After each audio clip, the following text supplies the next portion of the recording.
Hello friends, welcome to Suju's kitchen. ఈరోజు మ్యాంగోస్తో dessert ఎట్లా రెడీ చేసుకోవాలనో చూసుకుందాము.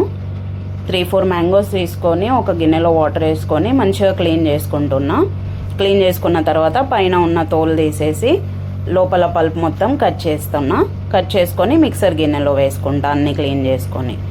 ఎప్పటికీ మ్యాంగోస్ డైలీ తింటా ఉంటే బోర్ కొడుతుంది. సో ఇలాగ డెజర్ట్ ట్రై చేసుకుంటే బాగుంటుంది. మ్యాంగోస్ అన్నీ కట్ చేసి గిన్నెలో వేసుకుంటున్నా. గిన్నెలోకి మొత్తం 3-4 మ్యాంగోస్ క్లీన్ వేసుకొని షుగర్ కావాలనుకున్న వాళ్ళు షుగర్ వేసుకోవచ్చు. నేను ఇక్కడ షుగర్ ఏం యూజ్ చేయట్లేదు, only mangoes, ice cream and పాలు యూజ్ చేస్తున్నా. అన్నీ ఇలాగా వేసుకొని అవసరం ఉన్నంత పాలు, మరీ పల్చగా కాకుండా కొంచెం గట్టిగానే చేసుకుంటున్నాను నేను. పల్చగా కావాలనుకుంటే ఇంకా కొన్ని పాలు ఎక్కువ వేసుకొని పల్చగా చేసుకోవచ్చు. పాలు వేసుకొని వెనిలా ఐస్ క్రీమ్ యూజ్ చేసుకుంటున్నా. వెనిలా ఐస్ క్రీమ్ ఒక పెద్ద స్పూన్ అంతా 2-3 స్పూన్లు తీసుకుంటున్నా. 2-3 స్పూన్లు తీసుకొని మిక్సర్లో గ్రైండ్ చేసుకున్న తర్వాత గ్లాస్లోకి గార్నిష్ చేసుకోవడానికి ఒక స్పూన్ అంతా వేసుకుంటున్నా.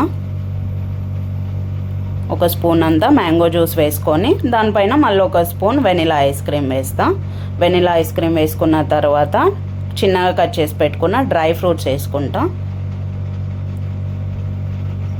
ఇలా వేసుకున్న తర్వాత డ్రై ఫ్రూట్స్ వేసి మళ్ళీ ఒక స్పూన్ అంతా మ్యాంగో జ్యూస్ వేసుకుంటున్నా. మ్యాంగో జ్యూస్ వేసుకొని మళ్ళీ ఒక స్పూన్ అంతా ఐస్ క్రీమ్ వేసుకుందాము. ఐస్ క్రీమ్ వేసుకున్న తర్వాత చిన్నగా కట్ చేసి పెట్టుకున్న మ్యాంగో స్లైసెస్ నేను ముందే కట్ చేసి పక్క పెట్టుకున్నా. ఆ స్లైసెస్ వేసుకున్న తర్వాత చిన్నగా కట్ చేసి పెట్టుకున్న డ్రై ఫ్రూట్స్ కూడా వేసుకుందాము. చిన్నగా కట్ చేసుకున్న డ్రై ఫ్రూట్స్ వేసుకొని గార్నిష్ చేసుకుందాం. నా వీడియో చూసి నచ్చిన వాళ్ళు ప్లీజ్ సబ్స్క్రైబ్ అండ్ లైక్ చేయండి.